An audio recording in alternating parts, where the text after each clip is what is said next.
بھاشنوں سے فراست نہیں آتی. ہاں، اور اس کی پگڑی اس پر اچھال، اس کا ذمہ دار اس کو بنا اور اس کا ذمہ دار نہیں میرے بھائیوں. اقبال کہہ گئے تھے، ابھی اشعار پڑھنے کا ٹائم نہیں ہے ورنہ پڑھتا. اقبال نے شکایت یہ کی تھی جس کا مفہوم یہ نکلتا ہے، جس قوم کی بربادی طے ہو جاتی ہے سب سے پہلے اس سے قوت احساس فنا ہو جاتی ہے. میرے سینے میں درد ہو رہا ہے، اٹیک ہو رہا ہے، میرے ہارٹ کے اوپر اٹیک ہو رہا ہے، اللہ سب کی حفاظت فرمائے، لیکن مجھے پتہ ہی نہیں ہے کہ میرے سینے میں درد ہو رہا ہے. یا پتہ تو ہے، دیکھو ذرا سمجھو ڈائیورٹ جو ہم لوگ کر رہے ہیں. ہمیں احساس تو ہے کہ میرے لیفٹ سائڈ پر چیسٹ میں پین ہو رہا ہے، لیکن میری تھنکنگ ڈائیورٹ ہو رہی ہے کہ maybe it is the gases problem, یہ شاید گیس کی وجہ سے ہو رہا ہے. تو اب میں کیا کروں گا؟ پھنکی پھانکوں گا. یہ شاید کف جم گیا ہے اس لیے ہو رہا ہے، تو میں وکس لگاؤں گا، میں یہ کروں گا وہ کروں گا، اور اتنی دیر میں تو جناب بلڈ کی جو نالیاں ہیں وہ ہارٹ پر اٹیک کریں گی اور رات تک ہر طرف خبر پھیل جائے گی کہ گئے. اور اگر پہلا اسٹیپ احساس، دوسرا اسٹیپ ڈائیگنوسس، اور جہاں سے چلا تھا اب آیا قوت تمیز اگر آ گئی. میں خطیب بعد میں ہوں، مدرس پہلے ہوں، اس لیے میں ربط نہیں چھوڑتا کہ چلا کہاں سے ہوں پھر وہاں آ رہا ہوں. مجھے سمجھ میں آنا چاہیے کہ یہ میرے سینے میں درد ہونے کا کارن، اس کی وجہ اور اس کا کوز یہ گیس نہیں ہے، یہ کف نہیں ہے، یہ اندر کا کولیسٹرول ہے جو میرے اوپر اٹیک کر رہا ہے. تو فوراً میں کسی ایم ڈی کے پاس جاؤں گا، فزیشین کے پاس جاؤں گا، اور فوراً میں اپنا ایکو اور وغیرہ وغیرہ کرواؤں گا. اسباب کے درجے میں میری زندگی سنبھل جائے گی. میں بچا کر الفاظ بول رہا ہوں تاکہ کوئی مجھ پر یہ اٹیک نہ کرے کہ اٹیک کی بات میں اللہ کو بھول کر بات کر رہے ہیں. میں اسباب کے درجے میں بول رہا ہوں. کیوں؟ سب سے پہلے مجھے درد کا احساس ہوا نا، اور پھر اس کے بعد ہماری قوم کے لیے ضرورت ہے، عوام، خواص، اخص الخواص سب کے لیے، انکلوڈیڈ می آلسو، میں بھی اس میں آ گیا، میں بھی مستثنی نہیں ہوں، کہ جو بھی خرابی ہو ہماری قوم میں، انحطاط آئے، چاہے فائننشیلی پوزیشن پر. کل جمعہ کا خطاب دگلور میں فائنانس ہمارا کیوں گرا اس پر ہم نے کیا کہ مسلمان فائننشیلی اعتبار سے نیچے کیوں آ رہے ہیں. بلا وجہ بول رہے غربت کی خط اور لکیر کے نیچے جی رہے. دوسری قومیں بھی غربت پہ کچھ کم نہیں ہے ہم سے، لیکن ہمارا نوجوان آج کا ایزی منی میکنگ کے چکر میں جا رہا ہے. بیٹھے بٹھائے 2-5 منٹ میں شیئر بازار میں ادھر سے ادھر جھپکی ماری، ادھر سے ادھر کی، اور پھٹافٹ مالدار بننا چاہ رہا ہے. جو آدمی پہلی سیڑھی پر قدم رکھے بغیر اوپر کی سیڑھی پر چھلانگ لگا کر چلا جائے تو یا تو اس کی ریڑھ کی ہڈی میں گڑبڑ ہو جائے گی، یا اس کے گھٹنے میں گڑبڑ ہوگی، یا پھر معاملہ کچھ نہ کچھ. تو اسی لیے ہمارے مدارس میں ڈائریکٹ بخاری تھوڑی دی جاتی ہے نیچے سے اوپر، اور جو ڈائریکٹ اوپر آتے ہیں پھر وہ امام بخاری کے لیے بھی مصیبت کا باعث بن جاتے ہیں. جی کہ یہ کیا ہو رہا ہے؟ امام بخاری خبر میں پھر ایسا کہتے ہیں. کیا میں نے تراجم ابواب اس لیے لکھے تھے کہ ایسا کہا جائے کہ تراجم میں کیا رکھا ہے؟ اصل تو حدیث ہے، تو حدیث تو ریاض الصالحین میں بھی ہے، مشکات شریف میں بھی ہے. ارے بھیا فقہ البخاری تو فی تراجمی ہی، اور ہمارے حضرت فرماتے تھے فقہ الممتحن فی پراچمی ہی، کہ ممتحن کتنا زوردار ہے، اس کا پرچہ بتا دیتا ہے کہ وہ استعداد کے مظاہرے کر رہا ہے یا پھر اس کے اندر بھی کچھ سوال بھی تو سائل کی نوعیت کو طے کرتا ہے. ہم یہ سمجھانا چاہتے ہیں آپ سب سے کہ ہماری کسی بھی پستی اور کسی بھی انحطاط کے لیے ہمیں ایم ڈی، ایم ایس اور اعلیٰ ڈگری کے ریل چوری کر کے پاس ہونے والے نہیں. چٹھیوں کے بلبوتے پر اس نے بھی تو کباڑہ کیا ہے. حقائق بیان کر رہا ہوں، برا لگے بہت مجھے بھی معلوم ہے کہ قوم کو آگے بڑھانا ہے، قوم کو، یہ کوئی بہانے ہیں یار جو پیش کیے جا رہے ہیں کہ قوم کو آگے بڑھانا ہے اس لیے چوریاں کر کر کے بھی ان کو ایسی ڈگریاں کس کام کی کہ ڈاکٹر کو استھتی اسکوپ کیا ہے وہی پتا نہیں اور ڈاکٹر بن کے پاس ہو رہا ہے. ایسی ڈگریوں کو لاکھ مرتبہ مارو بولے. نہیں نہیں نہیں نہیں، اس قوم کے ساتھ یہ کھلواڑ کھیلا جا رہا ہے. کیوں؟ اقبال کہہ گئے تھے نقشوں کو تم نہ جانچو، ذرا اندر بھی جا کے دیکھو کیا چیز جی رہی ہے کیا چیز مر رہی ہے. ہماری قوم ایموشنل قوم بنتی جا رہی ہے، جذباتی قوم بنتی جا رہی ہے. ایک پیغام آج لے کر جاؤ، امانت داری کے پیش نظر کہہ رہا ہوں، حقیقت پسند لوگ بنو، جذباتی مت بنا کرو. تہ میں اترو، تہ میں ڈیپ اسٹڈی کرو کہ کوئی میٹر، کوئی ایشیو کیوں کریٹ ہو رہا ہے، ہم اکونومیکلی فائنینشیلی کیوں ڈاؤن ہو رہے ہیں، پولیٹیکل بیس پر ہمارے اندر وہ کیا خرابی ہے کہ ہمیں ٹکٹ نہیں مل رہا ہے، سماج میں ہمارے نام پر کیا بدنما دھبا لگا ہے، بعض علاقوں میں ہمیں پلاٹ کیوں نہیں دیے جا رہے ہیں.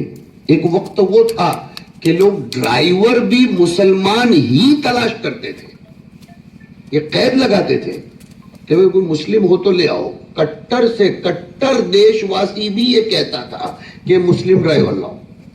ہمارے ایک بہت اچھے رشتہ دار تھے، اللہ کو پیارے ہو گئے، آپ سب ان کے لیے دعا کریں. وہ مجھ سے بہت محبت کرتے تھے اور ہماری ترقی میں ان کا ایک اچھا خاصا دخل ہے، میرے ماموں تھے وہ. اور ان کی بہت بڑی کمپنی اور فارم چلتی تھی، اس میں تقریباً نان مسلم اسٹاف تھا. ایک مرتبہ میں نے ہمارے ماموں سے کہا ماموں صاحب مسلمانوں کو رکھو، کہا بیٹا تو لے آ میں 50 رکھوں گا لیکن ایسے لانا کہ 11 بجے سے بیٹھ کر 5 بجے تک ایمانداری سے کام کریں، اس میں موبائل کو ہاتھ نہ لگائیں، چائے کا بار بار تقاضا نہ کریں، چوریاں نہ کریں، خیانت نہ کریں اور دادا گیری نہ کریں. ایسے لے آ میں 50 رکھ لوں گا اور تنخواہ ڈبل دوں گا. میں نے سر پکڑ لیا کہ ایسا تو ڈھونڈنا مشکل، اس لیے کہ مسلمان کے پاس وقت کی قیمت ہی سب سے پہلے نہیں. 11 بجے کے بجائے 11:30 بجے آئے گا اور اگر اس کو کہا جائے کہ ایسا نہیں چلے گا تو ڈائریکٹ وہ اٹیک کرتا ہے. روزی دینے والا اللہ ہے سیٹھ، آپ کچھ نہیں ہے، چلا. یعنی عقیدہ اس کو وہی نظر آ رہا ہے، عقیدہ وہی نظر آ رہا ہے. یہ تو کوئی طریقہ ہے؟ اللہ تعالیٰ فرماتے ارے بہت زوردار آیت یاد آئی. میں سمجھتا ہوں اور میں نے پہلے ہی کہا کہ اس علاقے کے علماء سے نہ جانے مجھ کو کیوں اتنا قلبی لگاؤ ہے. اللہ تعالیٰ آپ سب کی محبت میرے لیے سعادت کا ذریعہ بنائے. ایسی ڈنڈی مارنے والوں کی ہلاکت کا اعلان خود خدا کر چکے کہ ویل للمطففین. ہماری قوم کی حالت بیان کر رہا ہوں کہ ویل، قرآن کہہ رہا ہے ہلاکت ہو، تباہی ہو، بربادی ہو ڈنڈی مارنے والوں کے لیے. جب حقوق وصول کرنے کی باری آئے تو یستوفون، پورے حقوق کا تقاضا کرے. سینتا طلب کے لیے باب استفال کی، پورے حقوق کا مطالبہ کرے اور جب حقوق کی ادائیگی کی باری آئے تو ڈنڈی مارے. ہماری اردو میڈیم اسکولوں میں کیا ہو رہا ہے؟ معاف کریں گے مجھ کو، بار بار معافی مانگ رہا ہوں. اردو میڈیم اسکولوں میں کیا ہو رہا ہے یہ ہمیں سمجھنا پڑے گا اور ماننا پڑے گا. گھر کی باتیں گھر میں ہو رہی ہیں. کیسے ٹیچروں کا اپائنٹمنٹ ہو رہا ہے، بچے اردو میں کتنے ترقی یافتہ بن رہے ہیں، ان سب کا سروے کرنا پڑے گا. بات اس پر سے چل رہی تھی کہ اللہ تبارک و تعالی نے ہم سب کو ذمہ دار بنایا ہے. میں نے اپنے خطبے میں پڑھا کہ کلکم راعٍ، تم میں کا ہر آدمی ذمہ دار ہے. اور ذمہ دار کے لیے کلام نبوت نے جس لفظ کا انتخاب کیا، چرواہا. ارے دھیان تو دو، ذمہ دار کے لیے کیا لفظ انتخاب کیا؟ چرواہا. چرواہا تشدد پرست نہیں ہوتا. چرواہا وہی ہوتا ہے جس کے دل میں بکریوں کی محبت ہو اور وہ متفرق بکریوں کو یکجا کرے، منتشر کو متحد کرے اور ایک کو بھی ریوڑ سے جدا نہ ہونے دے. چرواہا وہی بنتا ہے جو متحمل المزاج ہو، جو صابر ہو اور جو پہاڑوں کی چٹانوں تک دوڑ کر جانے کی قوت رکھتا ہو. بڑی قیمتی بات لفظ راعٍ پر سے کہہ رہا ہوں.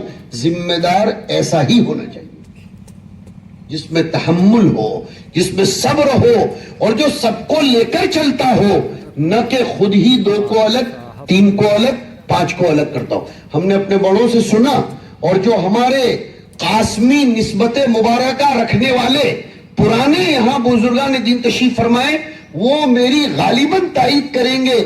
میرے اساتذہ سے میں نے سنا کہ دارالعلوم دیوبند کے خانوادہ قاسمی کے سچے جانشین حضرت حکیم الاسلام رحمۃ اللہ علیہ کا حال یہ تھا کہ وہ کسی استاذ کو یہ محسوس نہیں ہونے دیتے تھے کہ وہ میرا زیادہ مقرب ہے اور اس کے تقرب میں کچھ کمی ہے۔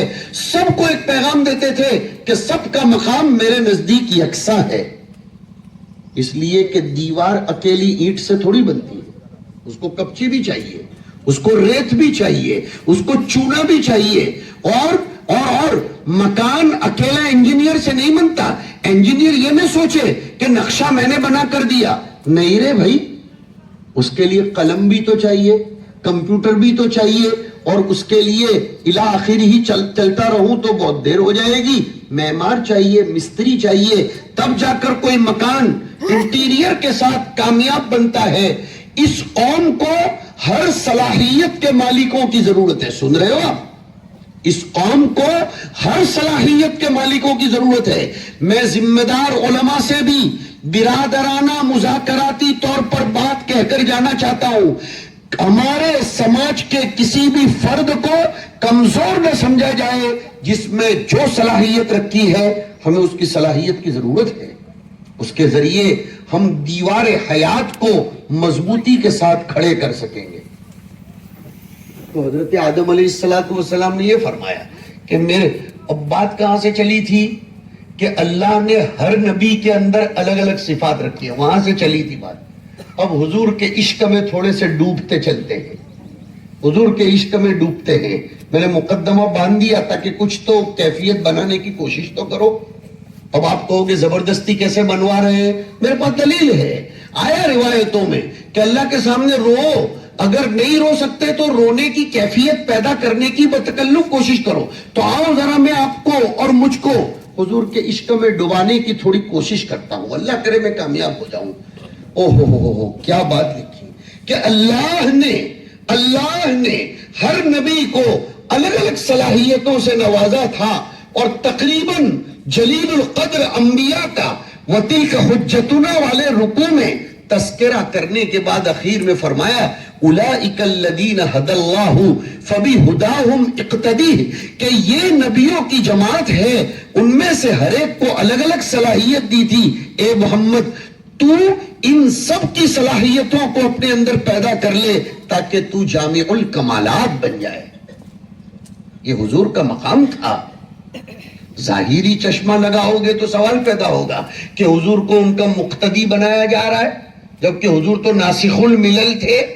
یتیم کے نہ کردہ قرآن درست، علامہ سعدی نے فرمایا نا بوستا میں، یتیم کے نہ کردہ قرآن درست، کتب خانہ چند ملت بشست۔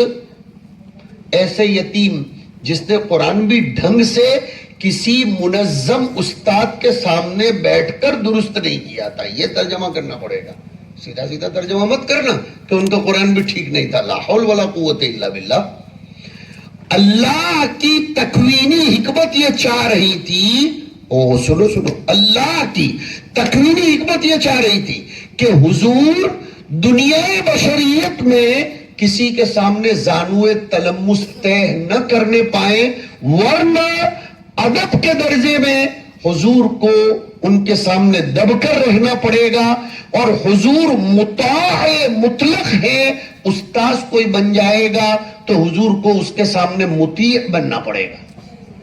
اور اللہ چاہتے تھے میرے سوا کسی کا مطیع دے رہا ہوں، یہاں تک کہ حضرت جبرائیل کو استاذ بنایا گیا، مگر وہ بھی مجلس میں شاگردانہ حیثیت سے آتے تھے۔ حضرت جبرائیل استاذ تھے، مگر محمد کے سامنے حدیث جبرائیل بتا رہی ہے، اسند رکبتیہ الی رکبتیہ ووضع کفیہ علی فخذیہ۔ علامہ شبیر احمد عثمانی رحمۃ اللہ علیہ نے فتح الملیم میں لکھا ٹوٹل معاملہ تعمیت الامر سے لیا جا رہا ہے، سارا معاملہ یہ دبا کر اور آنکھوں پر پردے ڈال کر پیش کیا جا رہا ہے۔ یہ ہمارے نبی تھے تو حضرت موسیٰ علیہ السلام میں وہ بات تھی، ہمارے نبی علیہ السلام سارے کمالات کے جامع تھے۔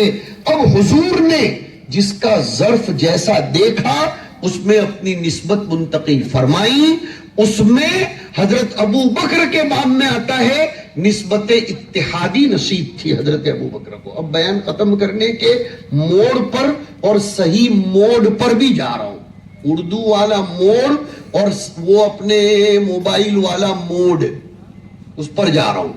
حضرت ابو بکر کو حضور کی نسبت اتحادی حاصل تھی۔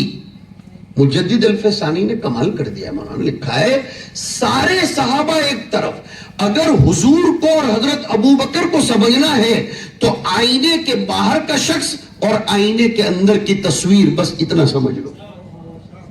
مجدد الفسانی رحمت اللہ علیہ نے لکھا کہ آئینے کے باہر کا فرد وہ محمد ہے اور آئینے کے اندر کا فرد یہ ابو بکر ہے۔ یہ ہے ان اللہ معنا، معی نہیں جمع متکلم، کہ میں اکیلا نہیں، معیت خداوندی جتنی مجھ کو نصیب ابو بکر تجھ کو بھی اتنی ہی نصیب۔ اور بخاری کے شارح نے تو ایک جگہ لکھا، الکوثر الجاری والے نے، عربی شرح والے نے، کہ جس خمیر سے محمد کو پیدا کیا گیا اسی خمیر سے ابو بکر و عمر کو پیدا کیا گیا، اس لیے کہ ترمذی شریف کی روایت بتاتی ہے لوگ دفن وہی ہوتے ہیں جہاں کی مٹی سے بنے ہوں۔ یہ تینوں ایک جگہ دفن ہوئے، پتا چلا کہ تینوں کا مادہ تخلیق ایک ہے۔ شیعہ کس منہ سے غدار کہہ سکتے ہیں؟ آئے وہ میدان میں اور حقیقت اگر سمجھنے کی کوشش کرتے ہیں، فاروق مدنی ان کو قانع کر سکتا ہے انشاءاللہ، اگر حقیقت پسند نگاہ ہو تو حضرت ابو بکر کو نسبت اتحادی حاصل تھی۔ شراح حدیث لکھتے ہیں کہ الگ الگ سندیں سب کو بانٹی گئی۔ میں ختم کرنے کے موڑ پر جا رہا ہوں۔ کسی کو اقرا کہا، کسی کو عالم کہا، کسی کو افقہ کہا، کسی کو کیا کہا، کسی کو کیا، لیکن ابو بکر سب کچھ تھے۔ اسی لیے تو انتخاب امامت کا حضور نے زندگی ہی میں ان کے لیے کروا لیا۔ اب یہ ابو بکر نے مدارس کو کیسے پرائیورٹی دی، اس پر لا کر بات ختم۔ حضرت ابو بکر کے دور میں حضرت ابو بکر نے فتوحات کا سلسلہ وسیع کرنے کے بجائے، باہر کے لوگوں کو اپنا بنانے کے بجائے، اپنوں ہی کو استحکام کے ساتھ رکھنے کو پرائیورٹی دی اور ارتداد کہیں پھیلنے نہ پائے۔ سب سے بڑا مقابلہ ارتداد کا کیا، باہر کا اندر نہیں آئے گا تو چل جائے گا لیکن اندر کا باہر نہیں جانا چاہیے۔ یہ کام مدارس کرتے ہیں، یہ کام مدارس کرتے ہیں۔ میں نے آیت پہلے ہی پڑھی تھی، وَلَا تَمُوتُنَّ إِلَّا وَأَنْتُمْ مُسْلِمُونَ۔ علماء سوچتے ہوں گے اس آیت پر کچھ بولا کیوں نہیں جا رہا ہے، وہ یہ ہے جو بولنا چاہ رہا ہوں کہ مرتے دم تک اسی پر جمے رہو، ارتداد ذہنی طور پر بھی آنے نہ پائے۔ وہ تب آتا ہے جب جہالت اپنا پنجہ گاڑ لیتی ہے، لاکھوں علوم ایک طرف، معرفت خداوندی نہ ہو تو اس کو جہالت کے سوا کچھ نہیں کہا جا سکتا۔ وَلَكِنَّ أَكْثَرَ النَّاسِ لَا يَعْلَمُونَ، حالانکہ يَعْلَمُونَ ظَاهِرًا مِنَ الْحَيَاةِ الدُّنْيَا وَهُمْ عَنِ الْآخِرَةِ هُمْ غَافِلُونَ۔ ان مدارس میں اللہ کے وفادار بنایا جاتا ہے، اور جو خدا کا وفادار ہوگا وہ دیش کا غدار کبھی نہیں ہو سکتا۔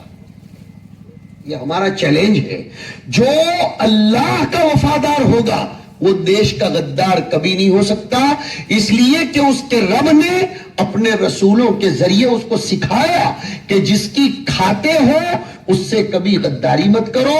ہل جزاء الاحسان الا الاحسان، مگر رب پہلے ساری چیزوں میں، اور وہی تشکیل و تلقین کرتے ہیں کہ کبھی کسی سے غداری مت کرو۔ اور جو خدا کا نہیں ہو سکتا ہے وہ کیسے دیش کا ہو سکتا ہے؟ ایسے لوگ عبد الدرہم عبد الدینار ہوتے ہیں۔ آؤ آج ہم اس جگہ بیٹھ کر ان بزرگان دین کی حاضری میں یہ معاہدہ کر کے جاتے ہیں، نہ ملت کے غدار بنیں گے نہ ملک کے غدار بنیں گے. ہم اپنے دیش کو ایجوکیشن کے ذریعے ترقی دلانے کی ہر ممکن کوشش کریں گے، مگر وہ ایجوکیشن جو رب کا وفادار بناتا ہو، اور رب کا وفادار بن گئے تو دیش کا وفادار بننے میں کوئی کلام ہو نہیں سکتا. اب وہ کلام پر سے بحثیں چل رہی تھی لیکن اب وقت نہیں رہا. بس صرف اتنی بات ہے کہ انسان کلام کے ذریعے دوسروں سے ممتاز ہوتا ہے. کلام اس کو کہتے ہیں کہ اپنے دل میں جو جذبات ہوں وہ لوگوں کے سامنے منتقل کر کے ان کو فائدہ پہنچانا. یہیں سے بات شروع ہوئی تھی. اللہ بہت مبارک فرمائے.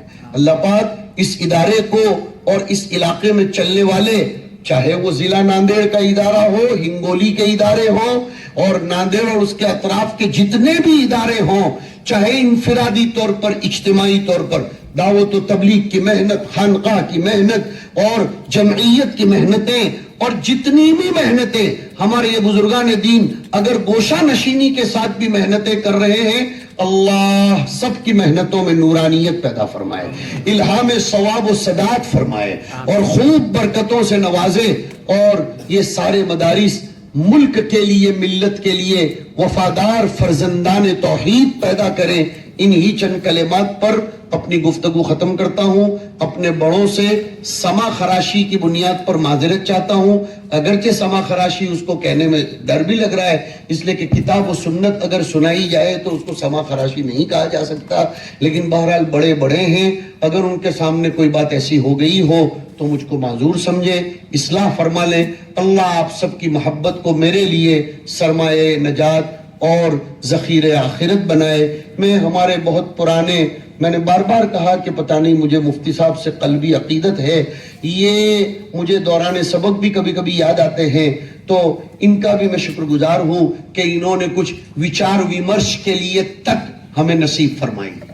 مہاراشٹر میں بیٹھا ہوں تو کچھ تو الفاظ تو بولنے پڑیں گے کہ وچار ومرش کے لیے کچھ تک ہمیں پاٹھوں گلا. انہوں نے جو یہ وچار ومرش کی موقع دیا اور ہمارے ان بزرگوں سے ملنے کا موقع دیا، جن سے ملنے کے لیے میں بھی متمنی رہتا ہوں. اللہ ان سب بزرگوں کا سایہ سلامت باکرامت رکھے. اللہ ان میں سے جو لوگ عمر رسیدہ ہو گئے ہیں ان کے عزائم اور حوصلوں کو بلند رکھے، ان کو کسی کا محتاج نہ بنائے، اور آپ سب کو اپنی اولاد کے باب میں فکر مند بنائے. میں مبارکباد پیش کرتا ہوں ہمارے اس بیٹے کو جس کی نسبت پر آج کی یہ محفل سجائی گئی ہے. ہمیں اس دولہے کو بھولنا نہیں چاہیے، اس کی نسبت پر آج کی محفل سجائی گئی. حدیث میں آیا ان اللہ یرفع بہذا الکتاب اقواما ویضع بہ آخرین. کہاں ہے اس کے والد ہیں یہاں مجمع میں؟ اس کے والد کو بلاؤ، یہاں بٹھاؤ اس کے والد کو، اس لیے کہ اس باپ کو بھی ہم ہزار سلام پیش کرتے ہیں کہ پرفتن ماحول میں اس باپ نے اپنا بیٹا قرآن کے حوالے کر دیا، اور یہ بیٹا بہت مبارکبادی کے قابل ہے. اللہ ہر گھر میں ایسے ہیرے اور جواہر پیدا فرمائے جو قرآن کریم کی صداؤں کو، اور ہم ان کے والد سے بہت تاکیدی درخواست کرتے ہیں کہ اب ڈراپ نہیں، اپنے بچے کو بہترین عالم بنائیں. چاہے آپ اس کو 10ویں پڑھاؤ، 12ویں پڑھاؤ، we have no any objection، لیکن اس کو حامل قرآن بھی بنا دو. آپ کے گھر کو، اس کی والدہ کو، اس کے بھائی بہنوں کو، آپ کے باپ داداؤں کو، اس کے نانا نانیوں کو، سب کو ہم مبارکباد پیش کرتے ہیں. نہ جانے کس بوڑھے نے اپنی اولاد میں یہ بچہ مانگا ہوگا. میں نہیں کہہ رہا ہوں، یہ حضرت مریم کی والدہ نے ایک ایسا نواسا مانگا تھا جو عیسیٰ کی شکل میں انہیں نصیب ہو گیا. پتا چلا کبھی نانی کی، کبھی دادی کی دعائیں آنے والی نسلوں میں کام کر جاتی ہیں. جتنے لوگ نانا دادا بنے ہیں وہ بھی دعا کریں. میں بھی نانا تو بنا ہوں، تو ہم سب دعا کرتے ہیں اللہ ہماری نسلوں میں بہترین، ہمارے نام کو، کام کو روشن کرنے والی اولاد پیدا فرمائے. وآخر دعوانا ان الحمدللہ رب العالمین وصلی اللہ وسلم علی رسول اللہ محمد ابن عبداللہ وعلی آلہ وصحابتہ اجمعین. وچار ومرش پر کیا بتائیں، اس کے اوپر یاد آئی بات کہ حضرت نے